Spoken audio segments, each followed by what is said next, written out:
My phone buzzed at 6:12 a.m., and in that quiet moment before sunrise, everything I thought I had built collapsed into a single line of text. I am sorry, Ethan. I can't do this anymore. I read it once, then again, then a third time, waiting for it to rearrange itself into something less final. But it didn't. Her name was Charlotte Whitmore, and in less than 12 words, she ended our wedding that was scheduled for 8 days later in Charleston. No call, no explanation, just silence after that message, like she had already moved on to something brighter. I sat there in my kitchen, staring at the coffee I hadn't touched, realizing something was deeply off. Charlotte wasn't impulsive. She planned everything down to the smallest detail, including the exact shade of ivory for the reception tablecloths. So if she ended everything this abruptly, there was a reason, and I already had a feeling I knew what it was. 2 nights earlier, I had seen his name on her phone, Julian Mercer, the man she once described as a mistake I learned from. But mistakes don't usually send invitations to Paris, and they definitely don't come back right before a wedding. I didn't respond to her text. Not immediately, not emotionally. I just set the phone down and let the silence stretch until it became clarity instead of confusion. Because here's the part no one tells you about betrayal. The moment it happens, you don't actually feel anger first.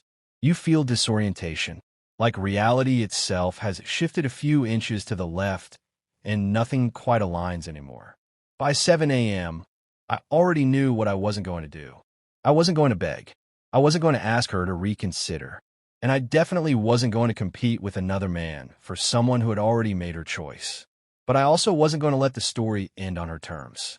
Before we go further, drop in the comments and tell me this honestly. If someone you trusted walked away like this, would you fight for them, or would you let them go without a word? Because what I did next wasn't about revenge. It was about control. I picked up my phone and typed one sentence.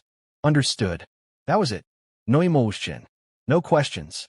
No closure offered or requested. Then I stood up, walked into the bedroom we had decorated together, and began removing anything that belonged to her. Not aggressively, not angrily, just methodically. Her dresses from the closet, her books from the nightstand, her framed photos from the dresser. Every item placed carefully into boxes like I was packing up a version of my life that no longer existed. By noon, the apartment looked unfamiliar, like a space I had just moved into, not one I'd spent 3 years building with someone. That's when my phone buzzed again. This time, it was her. Ethan, please don't hate me. I stared at the message, noticing the shift in tone, the hesitation, the guilt creeping in after the decision had already been made. But guilt after betrayal isn't accountability. It's discomfort. I didn't respond. Instead, I opened my laptop and did something she would never expect. I finalized the honeymoon. Originally, we were supposed to fly to Lake Como 2 days after the wedding.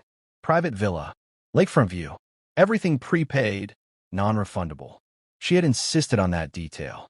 Commitment makes it feel real, she said when we booked it. So I committed, just not in the way she thought I would.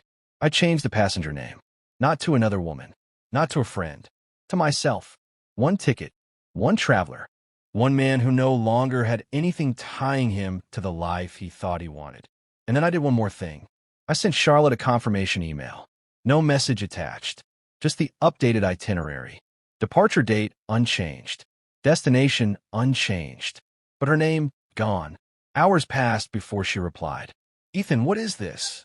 I could almost hear the shift in her voice through the screen. Not anger, not sadness. Something closer to confusion mixed with realization. I finally responded.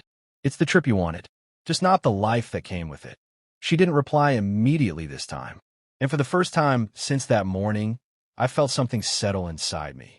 Not satisfaction, not victory, just stillness.